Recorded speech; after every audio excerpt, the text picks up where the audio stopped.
열왕기상 13장입니다. 보라, 그때 하나님의 사람이 여호와의 말씀으로 말미암아 유다에서부터 베델에 이르니 마침 여로보암이 제단 곁에 서서 분향하는지라. 하나님의 사람이 제단을 향하여 여호와의 말씀으로 외쳐 이르되, 제단아 제단아, 여호와께서 이와 같이 말씀하시기를 다윗의 집에 요시아라 이름하는 아들을 낳으리니 그가 내 위에 분향하는 산당 제사장을 내 위에 제물로 바칠 것이요 또 사람의 뼈를 내 위에서 사르리라 하셨느니라 하고, 그날에 그가 징조를 들어 이르되, 이는 여호와께서 말씀하신 징조라. 제단이 갈라지며 그 위에 있는 재가 쏟아지리라 하매, 여로보암 왕이 하나님의 사람이 베델에 있는 제단을 향하여 외쳐 말함을 들을 때에 제단에서 손을 펴며 그를 잡으라 하더라. 그를 향하여 편 손이 말라 다시 거두지 못하며, 하나님의 사람이 여호와의 말씀으로 보인 징조대로 제단이 갈라지며 재가 제단에서 쏟아진지라. 하나님께서는 이 여로보암을 책망하시고 이제 징계하시기 위해서 한 선지자를 세워서 이 여로보암 왕에게 엄중한 하나님의 심판에 대한 경고를 제시를 합니다. 결국 여로보암의 죄는 12장에서 나왔던 것처럼 교회를 핍박하는 이러한 악한 왕으로 등장을 하게 됩니다. 결국 교회를 핍박하는 방식에 있어서 금송아지를 만들고 단을 만들고 또 평신도 제사장을 세우며 또 유대의 중요한 절기를 제사 절기를 바꾸는, 이렇게 교회의 예배와 교회의 신앙의 자유를 억압하고 핍박하는 이제 이런 방식으로 북쪽의 신자들이 남쪽으로 내려가지 못하도록 그러한 예배의 그러한 자유를 억압하는 이제 이러한 방식으로 국가가 교회를 핍박하는 죄를 범했습니다. 이러한 악한 국가 왕의 죄에 대해서 이제 하나님은 엄중하게 벌을 내리시는 이 여로보암의 가문을 이제 집안을 멸망시키는 이제 이러한 방식으로 하나님이 징계하십니다. 역시 오늘날도 포괄적 차별금지법이라고 하는 이 무서운 법은 교회의 전도의 자유와 예배의 자유와 교회의 이러한 신앙의 자유를 억압하는 무서운 종교 핍박의 교회 해체에 해당이 되는 이런 무서운 법입니다. 그렇기 때문에 교회 목회자들은 이런 구약의 성경에 예를 들어서 이렇게 악한 여로보암이 교회의 예배와 신앙의 자유를 억압하려고 했을 때 하나님으로부터 어떤 징계를 받을 수 있는지에 대해서 엄히 경고할 수밖에 없는 것입니다. 이 열왕기서는 여러 왕들의 그 발자취와 역사를 소개하는 겁니다. 그래서 교회를 섬기고 교회가 예배드릴 수 있도록 그러한 자유를 보호하고 이렇게 교회의 신앙을 보호하는 왕들은 하나님으로부터 복을 받고, 반대로 북이스라엘 왕들처럼 성도들을 핍박하고 교회를 핍박하고 예배의 자유를 억압하는 이러한 행위를 했을 때는 하나님이 그 왕을 험히 징벌하시는 이러한 하나님의 경고를 우리에게 보여주고 있습니다. 결국 13장은 이 여로보암의 이러한 교회 핍박에 대한 이 죄를 하나님이 얼마나 싫어하시고 불쾌하게 여기시는지에 대한 엄중한 경고를 두 선지자를 통해서 이렇게 보여줍니다. 한 분 이제 선지자는 유다에서부터 베델레에서 이렇게 오신 분입니다. 이렇게 남쪽에서 오신 분이 여로보암이 이제 그 자기가 만든 제단, 가짜 제단, 이렇게 여로보암 왕을 옹호하는 어용 제단이 어용 교회가 해당이 되는 것이죠.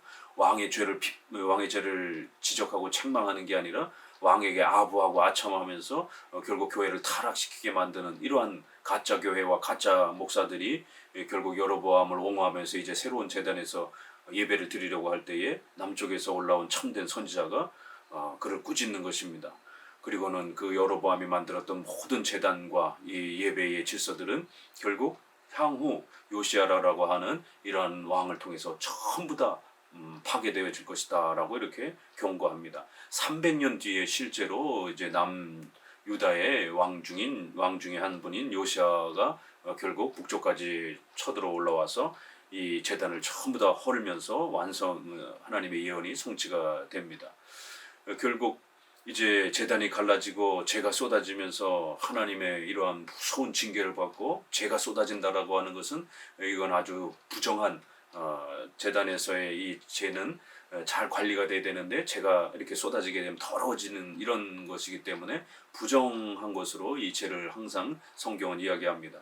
그래서 하나님이 제단을 깨뜨리셨다. 이거는 정죄를 말하는 거고, 또 죄가 쏟아진다 이런 거는 아주 이 예배 처소가 더럽고 추악한 것이다라는 것을 또 이렇게 표현하는 겁니다. 그러자 여로보암 왕은 회개를 하고 하나님 앞에서 교회의 예배와 자유를 보호해야 되는데, 오히려 거꾸로 올바른 목소리를 내는 자신의 정책을 비판하는 이러한 참된 목사와 선지자를 오히려 죽이려고, 핍박하려고, 오히려 정치적으로 권력을 이용해서 선지자를 잡으려고 합니다.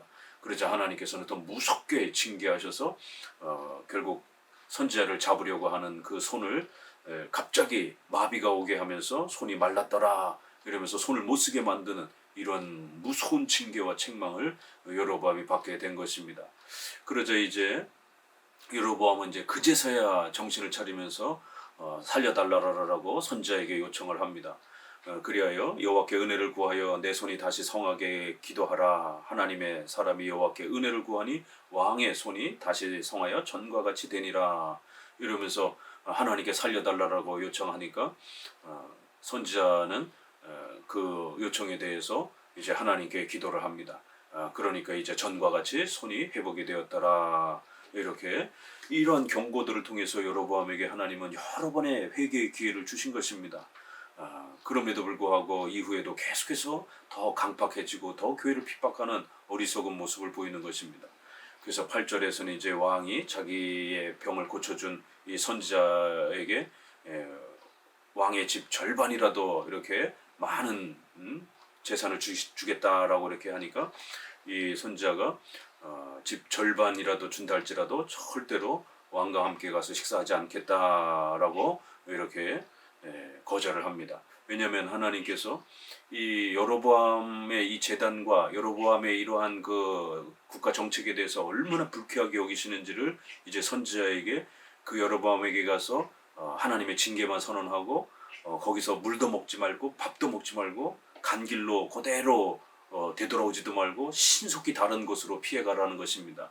그러니까 결국 이런 아주 엄한 명령을 내리신 것은 여로보암 그 집에 어떤 도움도 받지 말라라고 하는 하나님의 아주 엄중한 경고였던 것입니다. 혹시라도 어떤 회유와 또 이렇게 유혹에 넘어갈까봐 선지자가 온전히 말씀을 전하는 데만 집중하고 여로보암의 그 어떤 편의 제공에도 마음을 빼앗기지 말라라고 이렇게 제안을 하신 것입니다. 9절에 이는 곧 여호와의 말씀이 내게 명령하여 이르시기를 떡도 먹지 말며 물도 마시지 말고 왔던 길로 되돌아가지 말라 하셨음이니이다 하고 이에 다른 길로 가고 자기가 베델에 오던 길로 되돌아가지도 아니하니라 이렇게 하면서 신속히 왕을 책망하고 벗어나도록 그렇게 엄히 경고하신 것입니다.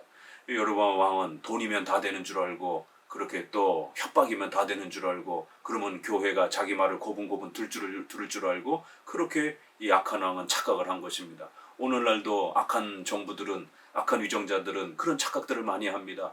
교회와 목회자와 신자들을 협박하고 위협하면 그들을 무릎 꿇을 수 있게 할 수 있는 것처럼 또 돈으로 회유하면 그들을 돌릴 수 있는 것처럼 그러나 2000년 역사를 통해서 우리가 보듯이 왕이 핍박하면 교회의 신자들은 순교를 각오하고 저항합니다.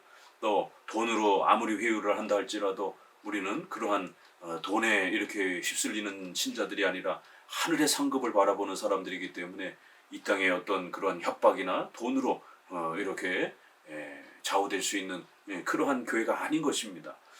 이제 11절에 베델에 한 늙은 선지자가 살더니 그의 아들들이 와서 이날에 하나님의 사람이 베델에서 행한 모든 일을 그에게 말하고 또 그가 왕에게 드린 말씀도 그들의 아버지에게 말한지라. 그들의 아버지가 그들에게 이르되 그가 어느 길로 가더냐 하니 그의 아들들이 유다에서부터 온 하나님의 사람의 간 길을 보았음이라. 이제 베델에 또 다른 이제 한 늙은 선지자가 살고 있다라는 장면을 소개합니다. 이 베델은 지금 여로보암 왕이 베델과 단에다가 거짓 제단을 세워놓고 가짜 교회를 세워놓고 평신도 제사장을 세워놓고 그렇게 교회를 핍박하며 교회의 이런 예배적 질서를 다 망가뜨렸던 바로 교회가 타락하고 부패하게 된 북이스라엘의 이러한 핵심 장소였던 겁니다. 근데 여기에 한 나이가 든 선지자가 있다라고 이렇게 말합니다. 그랬더라면 이 선지자가 왕을 책망하고 이런 거짓된 예배, 잘못된 예배, 교회가 왕의 이런 악한 정책만 옹호하고 그렇게 어용교회가 되어서 아첨하는 그런 교회와 이런 제사장과 선지자들만 가득하는 이런 시대에 책망을 해야 될 것 아닙니까? 그런데 이 늙은 선지자는 전혀 책망하지 않은 겁니다. 그러니까 남쪽에서 새로운 선지자가 와서 책망을 했던 겁니다.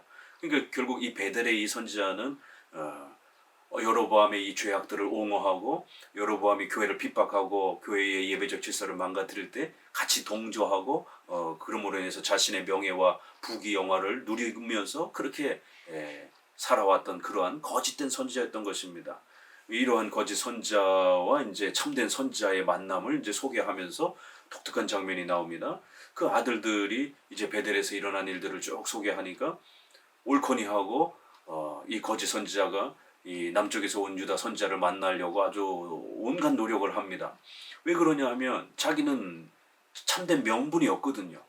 여로보암 왕이 이렇게 세워주긴 했지만 자기는 가짜 선지자이기 때문에 백성들로부터 또 이렇게 진정한 선지자들 동료로부터 하나님으로부터 기름 부음 받은 선지자라고 하는 그런 명예와 구별됨이 없다 보니까 어떻게 해서든지 참된 선지자와 같이 이렇게 좀 교제를 하게 되면 자기도 같은 선지자, 참된 선지자 레벨에서 평가를 받을 수 있지 않겠는가 이렇게 생각을 해가지고 자기는 그 참된 남쪽 유다의 선지자하고 친구인 것처럼 동료인 것처럼 이렇게 행사하기 위해서 빨리 그 아들들에게 부탁을 해서 어디로 갔는지 살펴보고 그 선지자를 집으로 초대해서 이렇게 식사 대접을 하면서 마치 자기들이 친구인 것처럼 이렇게 조치를 취하려고 결국 자기의 명예를 위해서 이러한 시도를 합니다. 그러자 이제 15절에 그가 그 사람에게 이르되 나와 함께 집으로 가서 떡을 먹으라 대답하되 나는 그대와 함께 돌아가지도 못하겠고 그대와 함께 들어가지도 못하겠으며 내가 이곳에서 그대와 함께 떡도 먹지 아니하고 물도 마시지 아니하리니 이는 여호와께서 말씀이 내게 이르시기를 내가 거기서 떡도 먹지 말고 물도 마시지 말며 또 내가 오던 길로 되돌아가지도 말라 하셨음이로다. 그가 그 사람에게 이르되 나도 그대와 같은 선지자라. 천사가 여호와의 말씀으로 내게 이르기를 그를 내 집으로 데리고 돌아가서 그에게 떡을 먹이고 물을 마시게 하라 하였느니라 하니 이는 그 사람을 속임이라. 이에 그 사람이 그와 함께 돌아가서 그의 집에서 떡을 먹으며 물을 마시니라. 결국 이 거짓 선지자는 어떻게 이제 속였느냐면 이제 하나님께서 나에게 천사를 통해서 이렇게 계시를 주셨는데 너를 초대해서 식사를 대접하고 그렇게 함께 교제하라라고 했다 이러면서 속이는 겁니다. 왜냐하면 앞부분에서 9절에서도 선지자가 여로보암 왕에게 그 재산을 주겠다라는 걸 거절하면서 물도 먹지 말고 밥도 먹지 말고 오던 길로 되돌아가지도 말고 신속히 그 여로보암 베델에서 도망가라라고 이게 빨리 도망가라는 명령입니다. 이게 그렇기 때문에 지체할 시간이 없다라는 거죠. 그래서 이제 거짓 선지자가 남유다 선지자를 만나서 이제 집으로 와서 우리 식사하자라고 하니까 안 된다라고 처음엔 거절을 합니다. 하나님께서는 이 죄악된 베델 땅에서 머물지 말고 신속히 벗어나라라고 그렇게 명령하셨기 때문에 먹지도 못하고 너희 집에 들어가지도 못하고 함께 교제할 수도 없다라고 이렇게 아주 처음에는 강하게 거부를 잘 했습니다. 그런데 이 거짓 선지자가 결국에는 이 남유다 선지자를 끌어들이려고 이제 속이는 것이죠. 뭘로 속였느냐면 선지자가 속이는 방법은 뭐겠습니까? 하나님의 말씀을 곡해하는 방식인 거예요. 오늘날도 참된 목사와 거짓된 목사들이 끊임없이 이단 논쟁을 하고 교리 논쟁을 할 때 항상 문제가 되는 것은 성경 해석, 교리 논쟁 아닙니까? 이렇게 거짓된 목사들은 항상 성경을 잘못 가르치고 정통 기독교 교리들을 곡해하면서 비틀면서 망가뜨리면서 이렇게 교회를 어지럽힙니다. 참된 목회자들의 설교를 방해하고 또 괴롭히려고 하는 이런 모습을 보게 됩니다. 그러면서 천사가 나타나서 하나님이 자신에게 계시를 주면서 이렇게 초대해서 먹이라라고 했다. 자, 그러면 새로운 어떤 조건이 변경이 된 겁니다. 그러면 남쪽에서 온 이 유다에서 온 이 선지자는 이 새로운 하나님의 명령이 정말 하나님의 명령인지를 신중하게 조사하고 분석하고 살펴봤어야 되는 겁니다. 왜냐하면 하나님의 첫 번째 명령은 절대로 머물지 말라라고 이렇게 명령하셨기 때문에 후에 주어진 머무르고 거기서 식사도 하고 이렇게 교제하라라고 명령이 나오게 되면 첫 번째 명령하고 완전히 반대가 되는 거기 때문에 좀 더 신중하게 잘 살피면서 이렇게 하나님의 뜻을 헤아려 봤어야 되는 겁니다. 결국 물도 마시지 말고 또 머물지도 말고 이런 표현이 5번이나 이렇게 19절까지 계속 반복하면서 왜 하나님이 이렇게 거기에 머물지 말라라고 강력하게 명령하셨는가? 그거는 베델의 죄악에 물들지 않도록, 유혹받지 않도록 신속하게 경고만 전하고 빨리 떠나도록 그렇게 하나님이 요구하셨던 것입니다. 그런데 결국 이 선지자는 두 번째 이 거짓 선지자가 제시하는 그 말씀을 충분히 살펴보지 않고 톱썩 믿어버린 겁니다. 받아들인 겁니다. 그래서 결국 거짓 선지자의 초대에 응했고 그 집으로 들어가서 같이 먹고 마시는 이제 이러한 죄악이 벌어진 것입니다.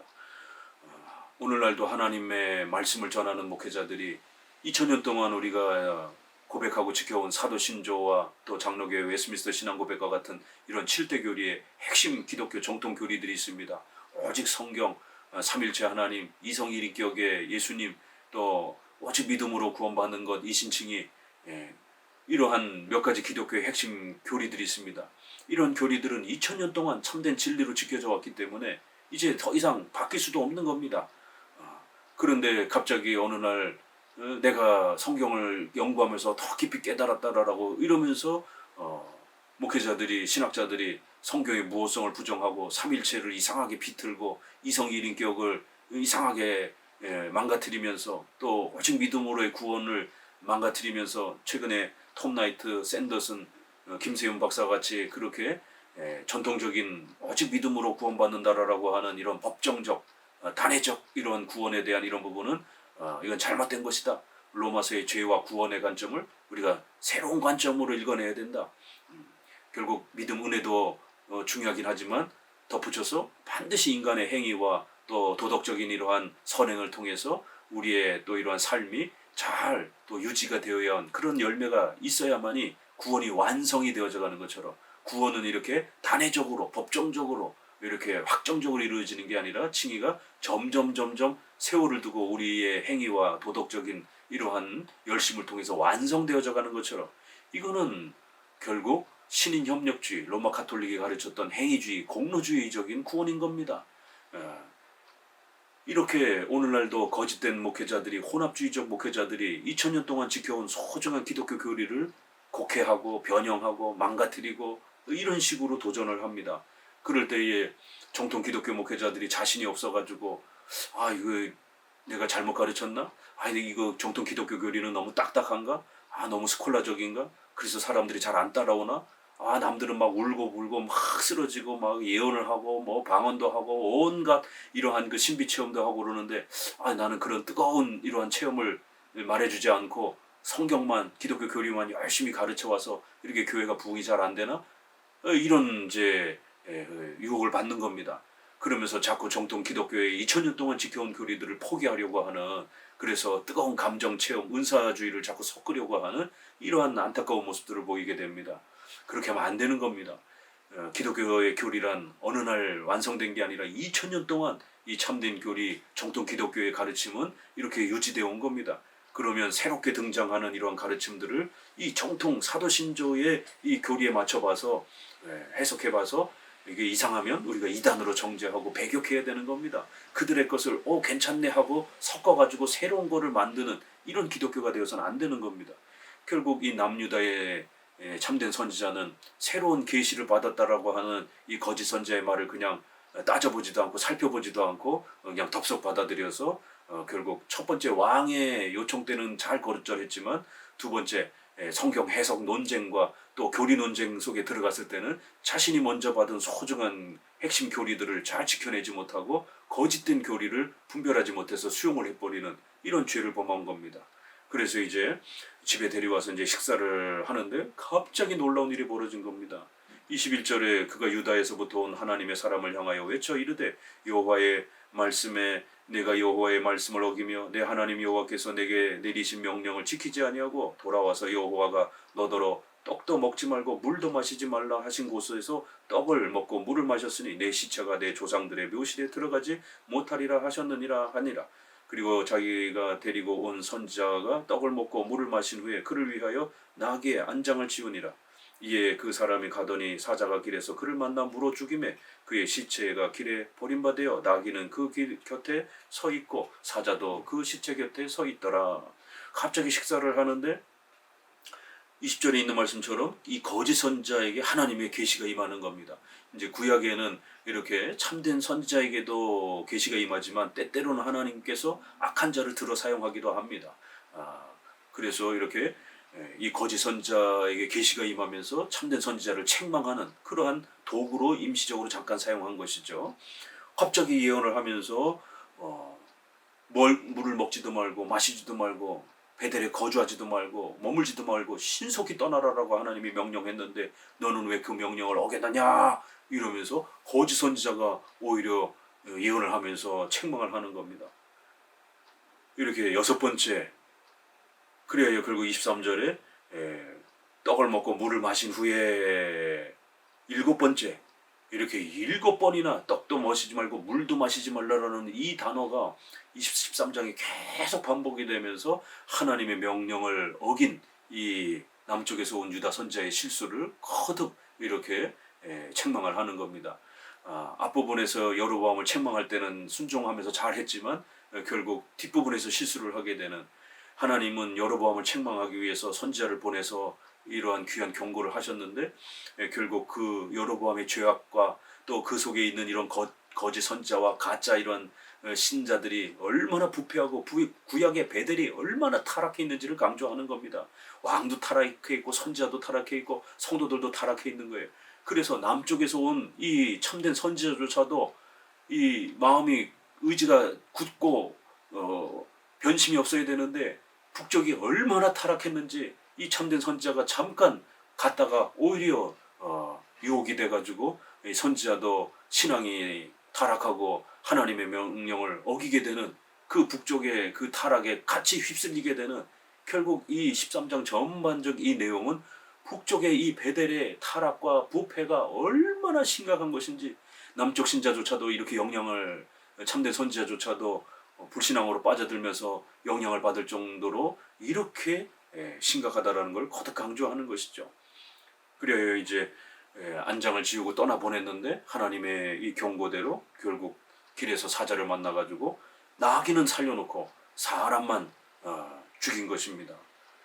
아니 보통 사자가 배가 고프면 살이 더 많은 나귀를 잡아먹고 그 다음에도 또 사람을 잡아먹지 어떻게 사람만 잡아먹냔 말이에요. 그리고 나귀는 살아가지고 사자도 그 시체 곁에 서 있고 나귀는 멀쩡하게 살아있고 이런 기적이 일어난 겁니다.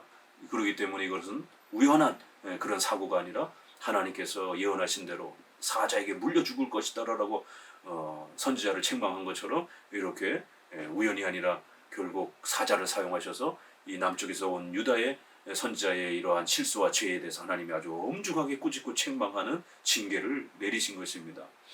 이게 베델에 있는 자들이 얼마나 하나님 앞에 무섭게 징계를 받는가. 여로보암도 병이 드는 질병에 책망을 받고 남쪽에서 올라온 유다에서 올라온 선지자도 이렇게 사자에게 물어 죽임을 당하는 또 이런 징계를 받고, 또 이 거짓 선지자는 또 이렇게 여러 면에 있어서 수치와 창피를 당하는 또 이러한 또 징계를 받고, 이런 모습이 계속 소개가 되는 것입니다. 그래야 이제 이 거짓 선지자가 그 소식을 듣고는 깜짝 놀라서 이제 그 선지자가 죽은 장소로 가봅니다. 26절에 그 사람이 길에서 데리고 돌아간 선지자가 듣고 말하되 이는 여호와의 말씀을 어긴 하나님의 사람이로다. 여호와께서 그에게 하신 말씀과 같이 여호와께서 그를 사자에게 넘기심에 사자가 그를 찢어 죽였도다. 이렇게 우연히 일어난 게 아니라 이건 하나님이 예언하신 대로 하나님의 말씀에 불순종한 이러한 징계와 책망을 받은 것이다 라고 이렇게 결국 결론을 내립니다. 28절에 그가 가서 본즉 그의 시체가 길에 버림받았고 나귀와 사자는 그 시체 곁에서 서 있는데 사자가 시체를 먹지도 아니하였고 나귀를 찢지도 아니하였더라. 이렇게 하나님께서 징계하신 심판이다라는 걸 아주 명백하게 소개하고 있는 겁니다. 29절 늙은 선지자가 하나님의 사람의 시체를 들어 나귀에게 실어가지고 돌아와 자기 성읍으로 들어가서 슬피 울며 장사하되 곧 그의 시체를 자기 묘실에 두고 오호라 내 형제여 하며 그를 위하여 슬피 우니라. 그 사람을 장사한 후에 그가 아들들에게 말하여 이르되 내가 죽거든 하나님의 사람을 장사한 묘실에 나를 장사하되 내 뼈를 그 뼈 곁에 두라. 그가 여호와의 말씀으로 베델에 있는 제단을 향하고 또 사마리아 성읍들에 있는 모든 산당을 향하여 외쳐 말한 것이 반드시 이룰 것임이니라. 그 이제 이 마지막 장면에서 장례를 치러주고 그 다음에 자신이 죽거든 자기 뼈를 이 선지자 곁에 묻어달라고 하는 이것이 좀 나쁜 의미로 결국 끝끝내 자기도 참된 선지자처럼 대우를 받으려고 하는 그러한 거짓된 욕심에 입각한 것인지 아니면 마지막 극에 가선 회개를 해서 선지자 장례를 잘 치러주고 자기도 그 선지자처럼 올바른 선지자의 또 이런 모습을 쫓아가고 싶어하는 그런 소망 때문에 이렇게 그 뼈를 묻어달라고 한 것인지에 대한 해석이 조금 차이가 있습니다. 그러나 이제 개혁주의에 있어서는 회개한 것으로 또 많은 분들이 보기도 합니다. 그래서 이제 끝부분에 가서는 이 거짓 선지자가 그나마 이제 여태까지 진행된 이런 무서운 일들을 지켜보면서 결국 하나님 앞에 거짓 선지자 노릇을 했던 것이 자기가 얼마나 두렵고 떨리는 것인지를 깨닫고 회개하고 참된 선지자를 자기가 속여가지고 그렇게 죽임에 이르게 만든 이런 것도 다 결국에는 이 거짓 선지자가 그렇게 만든 건 아닙니까? 그래서 회개하면서 슬퍼하면서 장례를 잘 치러두고 주고 그 다음에 자기도 죽게 되면 자신의 뼈를 그 선지자 곁에 잠들 수 있도록 그래서 선지자를 존중하고 선지자 곁에 있고 싶어하는 이제 이러한 모습으로 회개의 모습으로 이렇게 또 볼 수가 있습니다. 그리고는 이제 그 선지자가 했던 말들이 온전히 이제 북이스라엘 여로보암 가문에게 임할 것이다라고 하면서 그 선지자가 말한 하나님의 그 말씀을 다시 한번 이렇게 소개하면서 하나님의 말씀을 두려워해야 한다라고 이렇게 강조하는 모습을 볼 수가 있습니다. 33절 여로보암이 이 일 후에도 그 악한 길에서 떠나 돌이키지 아니하고 다시 일반 백성을 산당의 제사장으로 삼되 누구든지 자원하면 그 사람을 산당의 제사장으로 삼았으므로 이 일이 여로보암 집에 죄가 되어 그 집이 땅 위에 끊어져 멸망하게 되느니라. 이렇게 여로보암은 계속해서 교회를 핍박하고 그러니까 참된 교회는 핍박하고 거짓된 교회는 자신의 정책과 자신의 이러한 정치적 행위를 옹호하고 축복해주는 그런 거짓된 목사와 악한 교회는 계속해서 늘려나가는 올바른 교회를 핍박하니까 문제가 되는 것이죠. 그래서 누구든지 원하면 평신도를 제사장으로 만들어 놓고 거짓 교회를 계속 확대해 놓고 그리고는 자신의 이러한 악한 정치적 남쪽 예루살렘과 유다를 핍박하고 또 예루살렘 성전 예배를 핍박하는 이러한 악한 정치적 행위를 옹호하는 이러한 제사장과 종교 지도자들을 대거 또 만들어내는 이러한 교회를 핍박하는 교회를 어지럽히는 이러한 죄악들을 많이 행한 것입니다. 결국 이 일이 하나님 앞에 죄가 되었다라고 이렇게 성경은 아주 엄히 경고하면서 이러한 악한 위정자의 교회를 어지럽히고 핍박하는 이러한 행위가 얼마나 무서운 죄악인지를 성경은 거듭거듭 경고하고 있는 것입니다. 오늘날도 이렇게 진보정부가 좌파정부가 들어선 이후에 지금 한국 교회가 얼마나 큰 어려움을 겪고 있습니까? 이 어려움도 포괄적 차별금지법을 반대하는 그러한 저와 같은 보수 목사와 교회만이 어려움을 겪고 있지 오히려 좌파정부를 옹호하고 칭찬하고 이런 포괄적 차별금지법을 옹호하는 이런 국회의원들을 지지하고 이러한 잘못된 이러한 그 목사와 교회들은 오히려 승승장구하고 대우를 받고 국가로부터 많은 혜택들을 받고 이런 상황인 겁니다. 보수적인 이런 목소리를 내는 포괄적 차별금지법 반대 목소리를 내는 저와 같은 목사들은 이런 영상 하나를 찍는 것도 걱정을 해야 되고 벌써 구글이라든가 이러한 그 미국 이 상황도 좌파들이 또 많은 정책을 좌우하면서 이런 영상이 삭제될 것을 염려하고 걱정을 하고 또 국가로부터 어떤 행정적인 어떤 핍박을 받을 것에 대해서 걱정을 하고 많은 성도들이 댓글로 그런 것들을 걱정을 하는 이런 상황이 벌어진 겁니다. 어떤 목사는 국가로부터 아주 주목을 받고 핍박을 받는데 어떤 목사들은 아주 엄청난 대우를 받고 이게 어떻게 된 일입니까? 이렇게 만들면 안 된다라는 겁니다.